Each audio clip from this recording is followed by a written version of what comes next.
Hey, Kevin. I Hi. was gonna say, I was gonna say good afternoon, but I realized I should probably say good morning since you're calling in from Montana. Thanks for joining up. Do you mind just introducing yourself to everyone attending the webinar today, and then we'll get started? Sure. Yeah. I'm Kevin Belanger. I'm the manager of trail planning at Rails to Trails. I typically live in Maryland and based out of our DC office, but I am traveling today, which I'll explain some more about why I'm in Montana later. But the major role I have at Rails to Trails is as the lead planner for the Great American Rail Trail. And I love talking about it. So I'm glad to talk about it with you. Yeah, thanks for making the time, and thanks for everyone who's tuning in. Just a reminder, if you have questions, you can type them into the question and answers uh, chat box there.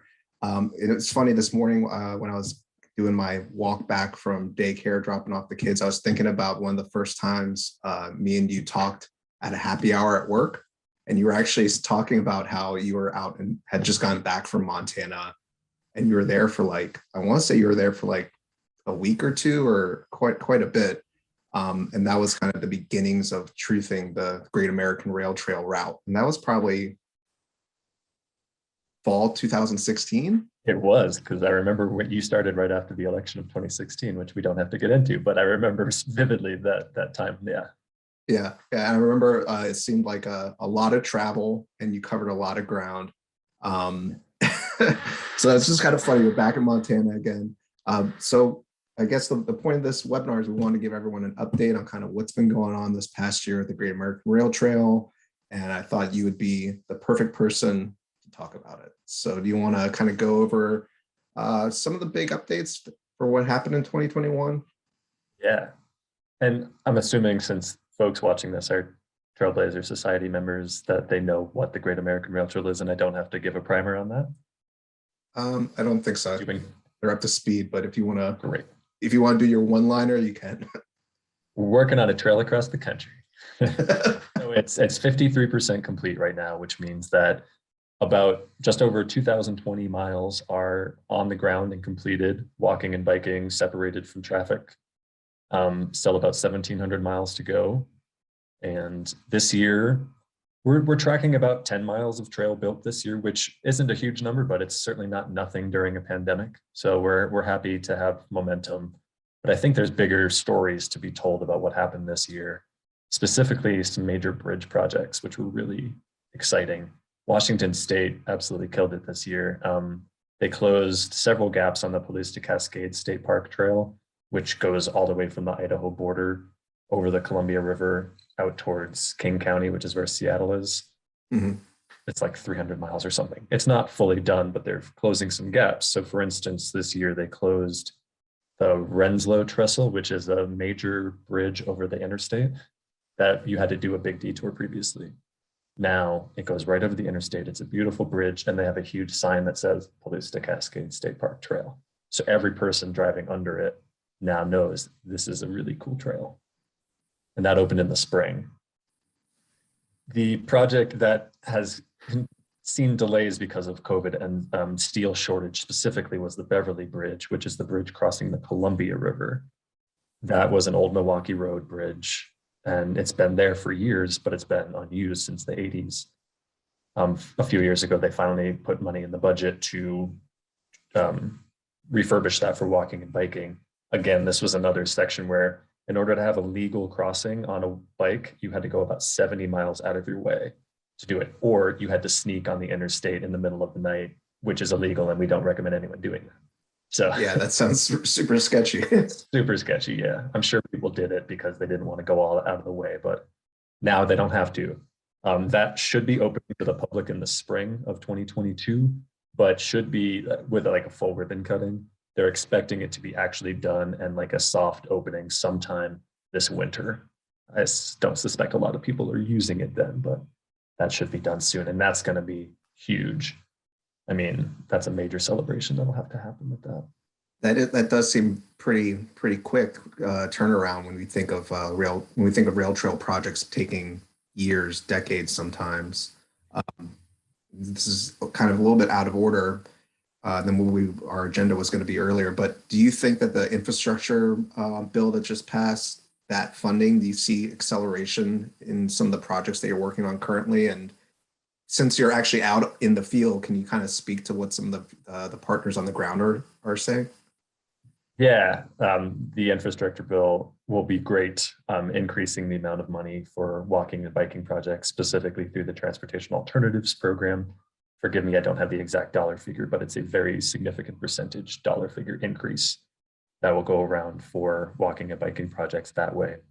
There's also a new program, which was, I believe, formerly Connecting America's Active Transportation System program, that got put into there as well. They still need to fund it. It's a program that exists now, but it wasn't a program that they funded. So once they do, that's going to be a thing that helps out projects like the Great American Rail Trail and other trail network building initiatives to help close gaps and make fully connected networks. Once that's funded, that's going to be transformative for this kind of stuff. And people are seeing that for sure. There's also a lot of conversation around using ARPA, the American Rescue Plan Act, I think. Forgive me, policy team. So these acronyms swim in my head and get mixed up. There's a lot of conversation about using state ARPA funding for trail projects to certain places. I don't want to get into a lot of the specifics, but people are lobbying governors and legislatures to use that money because outdoor recreation has such an outsized impact in terms of economic generation and spending and all that. And trails are a major part of that. Yeah, yeah. And I guess since we're talking about breaking or legislation that just passed, I guess we could talk about some other breaking news. You mentioned you were going to explain why you're in Montana currently. Do you want to talk about that a little bit and give an update why you're there? Yeah, it's not legislation related, but it is timely. So every year we launched this project in May 2019, and we've been trying to find ways to keep the public updated on progress. So roughly twice a year, we do these events. And since COVID, we've been doing them virtually, which has actually been kind of cool to update people. So we do one in May at the anniversary and one in December. Our next one is next Wednesday on December 15th at 2 p.m. Eastern. If you can find the Facebook link, you can put it in the chat. I got it on my my other screen here for later. Excellent. So that's there. And we'll have people on Zoom coming on to talk. We have some people who biked a lot of the Great American Rail Trail this past summer, a young woman and some veterans who did it. We're excited to talk with them, some folks in Washington State talking about the bridge projects. But last year and this year as well, we wanted to do one like pre-recorded, nicely packaged video that we could use with our partners beyond this event. So last year we did it actually in Montana as well, but it was in Park County.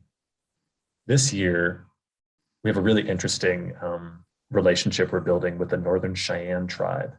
Their reservation is east of Billings. I was there yesterday, and I'll talk about that in a second.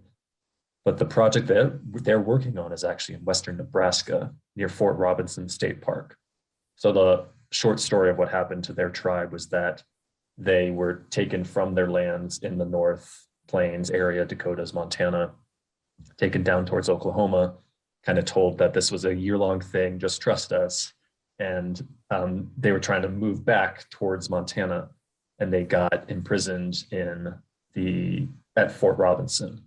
And they were trying to break out to go back home, and basically broke out in the middle of the night with weapons trying to make it home, and they got massacred. It was a pretty awful story. So what they're doing now, the descendants of the people who that happened to, are working on what they're calling a healing trail from the Northern Cheyenne breakout area. They built a monument a few years ago as kind of a place to reflect and commemorate. There wasn't a lot of information out there about this event that occurred. And the information that was out there was from a white settler perspective, as opposed to from the native perspective. So they're trying to reframe the story of like, this is what happened to us from our words. So they built their monument, and they're also building what they're calling a healing trail as kind of a way to get some of the folks from Montana to come down there, because it's not a good thing in their history. They don't like talking about it. They don't want to see it a lot. but the people who have gone down there feel like they've healed a lot when they go see it and when they feel places where their ancestors had such terrible things happen. Conveniently for the conversation of Great American Rail Trail, this actually is on an old railroad line that would help us, partly on an old railroad line that now is the highway that would help us get the trail out to the west from the Cowboy Trail heading westward, right? So we're in an interesting conversation with them because they don't want this trail to be a trail that you're going to bike through really fast and not think about what happened there. They want this to be a contemplative trail. So they're saying like, hey, this could be the midpoint on the Great American Rail Trail. This is a good time to slow down, to walk your bike. It's about 2.5 miles, and to read about what happened here. So we recorded a video with them yesterday that'll come out on Wednesday. And because the tribe lives in Montana, we already had footage in Nebraska, so we decided to come to them. I was really excited to get to meet them. We have met them on Zoom a few times. They have great senses of humor, actually, given all the stories they're telling. We had a good time yesterday. Was this your first in-person meeting with them? Yeah, it was. It was. COVID's been really hard on their tribe too. It's been a rough year for them, but they welcomed us in. We had our masks on the whole time and tried to be as COVID safe as possible. And I just I can't talk highly enough about just how generous they were with their time and their emotions and their stories, and how excited I am that this is going to be part of the route. In this video that you recorded yesterday, that you said this will be part of the presentation on Tuesday the 15th? On Wednesday, yeah. Or Wednesday, sorry. That. And then it's about a 3-minute thing, so it'll live independently of that too. And we're hoping that obviously we can use it to talk about their relationship to the project, but they can also use it for fundraising. Because right now, the reason why now is the time we wanted to talk about it, because they just got a National Park Service grant for planning. And it's actually an American Battlefield Protection Program grant, which is so fascinating to me. I'm proud of the National Park Service for recognizing what this was and how they could use their money to tell a story that's not so great on white Western books, but it's good that it is a story we're telling. Yeah, that's people should tune in next week, the 15th. You can also watch it on greatamericanrailtrail.org. I think it'll be streaming there too. So catch that 2 p.m. Eastern time. Got it over here on my other screen. I'm not looking away. So 5 years back to Montana. I guess other questions I wanted to ask you a little bit about is just, you're mentioning being out there, meeting with partners. I think some people might be curious as to kind of the process of how you're advancing the trail, just kind of at your level, like what are you doing day to day, I guess? Yeah, that's a great question. Every day looks different. I'm in a hotel room in Bozeman, Montana right now. A lot of my job, and I didn't realize this when I got a degree in planning, was relationship building. And I actually love that part of it. I didn't realize how much I would love it. But because we're working on a trail that crosses 12 states, the district, hundreds of counties, small towns, we have to really prove to people why they want to be involved in something like this, especially as we head out west. When I sit down at a meeting and I say that I'm from Washington, D.C., I don't always get the best reception to that. What I need to do is build the groundwork right before just showing up to someone and asking them something. So a lot of my job is answering emails, answering questions, sending things to people when, hey, there's this new funding source. You should look into that for your trail. Just asking people's thoughts like, hey, we're doing this project. Does that resonate with you all at all? Do you have thoughts about how you can link into it? And really kind of testing the waters a lot. So spend a lot of time on Zoom calls with people in random counties in Iowa, Nebraska, and Montana, and I love it. I was looking at the BBC article that came out about the Great American, I guess over the summer, I believe. And there was a line in there where it said, during the planning process, RTC hosted and conducted over, I think it was like 250 or 300 meetings before even launching the project. And right away, I was like, that's a lot of travel, and that's a lot of calls, a lot of just talking and meeting with people. How has, I guess, this is a little off topic, but how has COVID kind of changed your approach to some of this relationship building, if it has at all? I mean, It absolutely has. When I started this job, my job description said up to 50% travel, and I didn't believe it, but it's true. Spent some months I'm on the road for 1 or 2 weeks out of that month before COVID, because we had to go visit all these places really to be face to face. I think honestly, the timing of it, thank God we launched this before COVID, because we met so many people face to face. When we had to make a pivot to more virtual conversations, more people were, I think, willing to do that because they already had a relationship with us.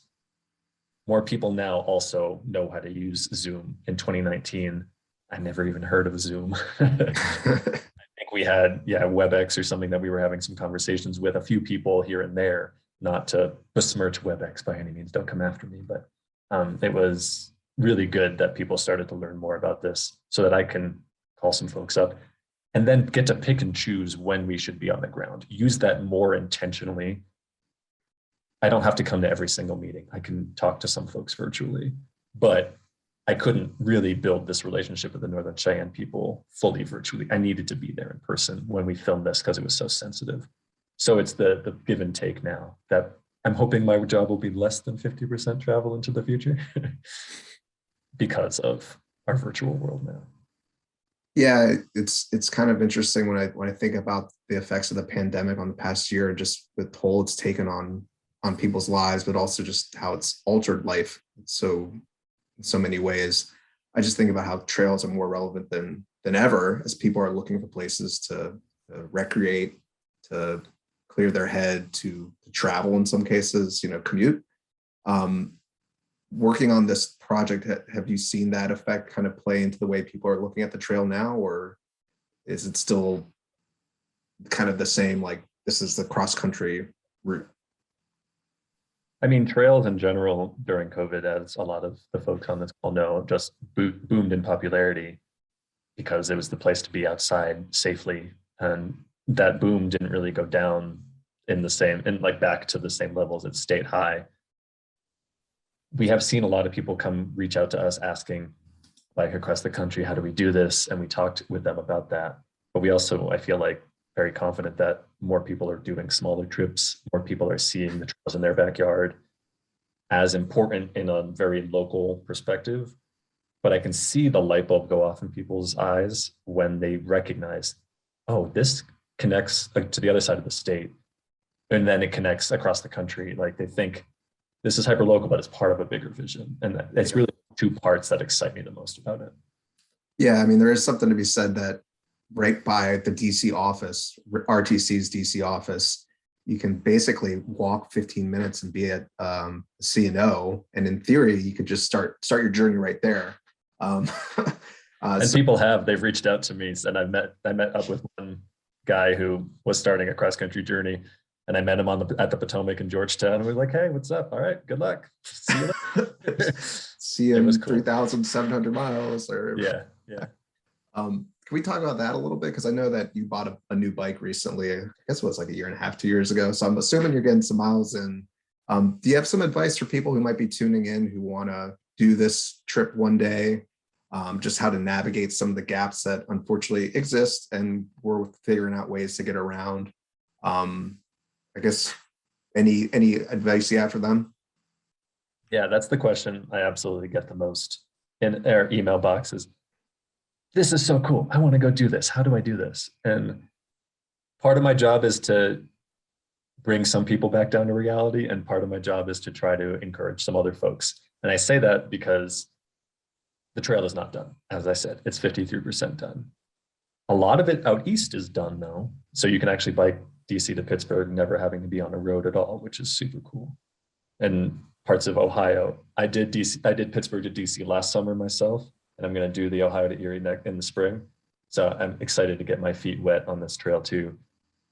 But I encourage, if you want to make a cross-country journey, you have to have a few things. You have to be super comfortable with on-road cycling, because you can't get around that, especially as you head out west. You also have to be super comfortable with your outdoor skills, because Wyoming, Montana, there are large stretches where you're not going to be near a town. Hmm. You know, I need to plan ahead. I need to have water with me. I need to have food with me. I need to know what it's like to be in bear country in certain spots. So I don't say it lightly when I say, like, if you're not prepared, don't try to do that. But if you are, there are ways to make it work, and people have made it work for sure. I would encourage folks, there's been conversation around partnering with Adventure Cycling recently. They have some of their, I forget what they call them, their bike routes basically that are like the Trans-America Trail goes across the country. We intersect with it at a few spots, but it doesn't parallel our route or anything like that. But I'd say what we encourage is, yeah, make a cross-country trip, try it out. There might be a few detours where you could actually hop onto the Adventure Cycling network and bypass some large gaps, especially out towards Wyoming and all. That might be a good way to do that. Our goal is to fill all those gaps so you don't have to do that eventually, but that's going to take a long time. So it's not a thing that's going to happen by next summer, you know. Gotcha.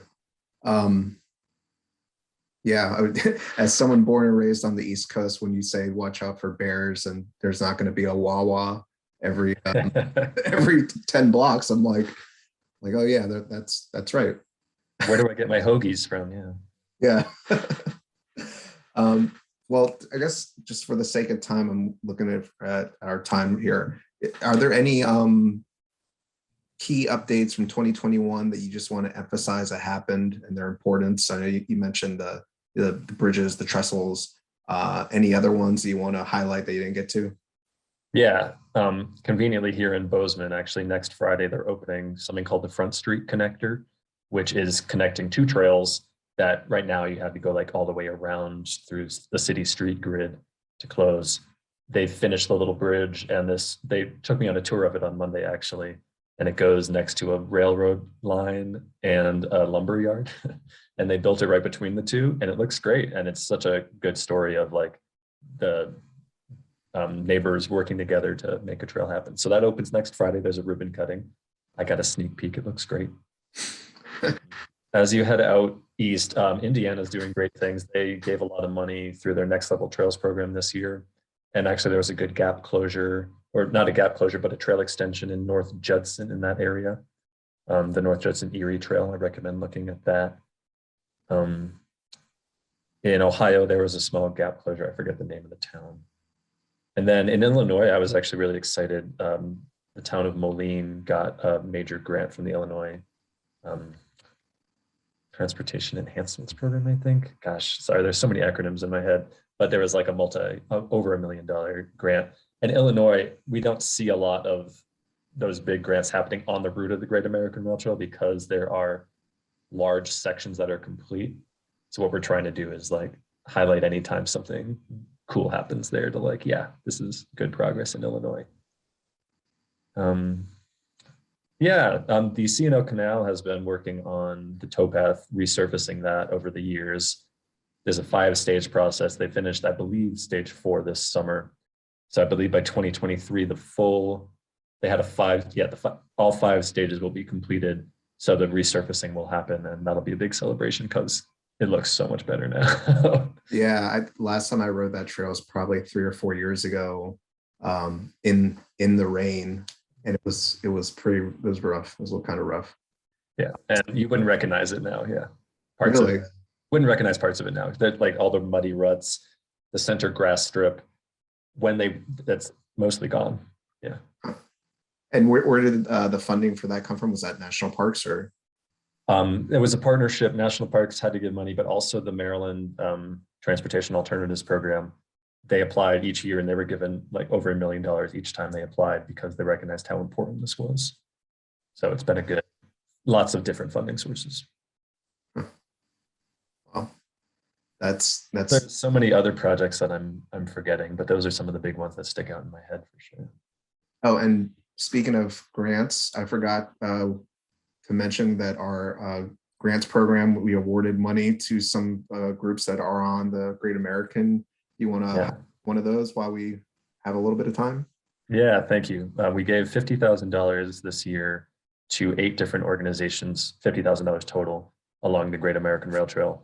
We were able to do that to various other Trail Nation projects, it felt really good to be able to do that this year. Gosh, a few of them. Who did we give money to?